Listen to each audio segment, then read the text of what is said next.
Welcome back. In today's video, I'm going to be covering the full history of Winterfell. Winterfell, the ancestral seat of House Stark, is one of the most iconic castles in Westeros. It's located in the northern region, and it is not only the political and cultural center of the North, but also a symbol of resilience. It dates back thousands of years and has lots of mystery and legend. So let's dive right into the founding of Winterfell.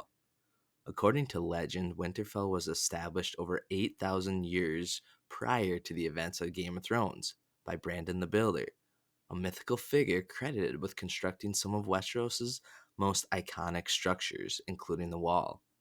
Brandon is said to have built Winterfell with the aid of giants and powerful sorcery, making sure its fortifications would stand the test of time. The name Winterfell itself is subject to interpretation, with some believing it marks the site of an ancient battle where winter was felled, while others suggest it serves as a grim reminder that winter always returns. Winterfell's sprawling complex reflects the North's pragmatic approach to survival. The castle features high granite walls, a great hall, a godswood, and numerous towers and keeps. The design of Winterfell is both functional and formidable, intended to withstand harsh winters and potential sieges. Notably, the castle is built atop natural hot springs, which are channeled throughout the structure to provide warmth during the frigid northern winters. This unique feature shows the ingenuity of its builders and the resourcefulness of House Stark. The Godswood at Winterfell is very significant as well, featuring the ancient weirwood tree with a carved face. As the seat of House Stark, Winterfell has long been the political and military heart of the North. House Stark's motto, Winter is Coming, reflects the outlook that's necessary to rule the harsh region in the North.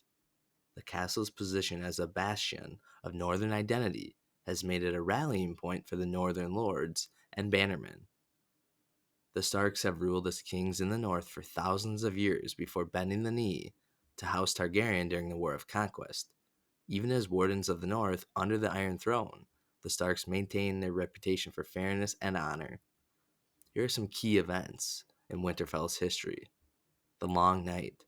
Legend holds that Winterfell played a crucial role during the Long Night, which was an ancient period of darkness and cold when the others, or the White Walkers, descended upon the world. The Starks' connection to this event is deepened by their association with the Wall and the Night's Watch. The rebellion of Torrhen Stark. Known as the King Who Knelt, Torrhen Stark submitted to Aegon the Conqueror to spare the North from the devastation of his dragons. This act preserved Winterfell and its people. The Greyjoy Rebellion. During this conflict, Theon Greyjoy was sent to Winterfell as a ward, which obviously set in motion events that would later lead to Winterfell's a tragedy in Winterfell. Next, we have the fall of Winterfell, which was obviously during the War of the Five Kings, and we saw in Game of Thrones, Winterfell was sacked by Theon Greyjoy and burned by Ramsay Snow. So it went through a few couple rough periods there. This was kind of a dark chapter in the castle's history. And finally, the Battle of the Bastards. It became the site of one of the most iconic battles in Westeros history when Jon Snow and Sansa reclaimed it from Ramsay. And finally, we have some lore and mysteries. Winterfell is kind of full of lore. They have the crypts of Winterfell. Beneath the castle, there's a vast network of crypts where the deceased lords of House Stark are buried. We saw that in Game of Thrones a few times. Their tombs are marked by stone statues of direwolves and swords. Legends suggest that the crypts hold secrets about the Starks' ancient past, with some believing they conceal powerful magic or even the remains of Brandon the Builder. While speculative, some fans theorize that Winterfell's name and location may be tied to the ancient struggle against the others, potentially serving as the last line of defense against their return. And stories of Brandon the Builder's involvement in Winterfell's construction often emphasize his use of sorcery and alliance with the Children of the Forest. So there you have it. There's the history of Winterfell, a very, very interesting castle. Some of the design we saw in the show Game of Thrones, I don't think really did it justice for what George Martin envisioned. So I'm gonna put some artwork on what Winterfell really should look like in the books and what it really does look like lore accurately. I hope you enjoyed. Don't forget to like and subscribe. Thanks for watching.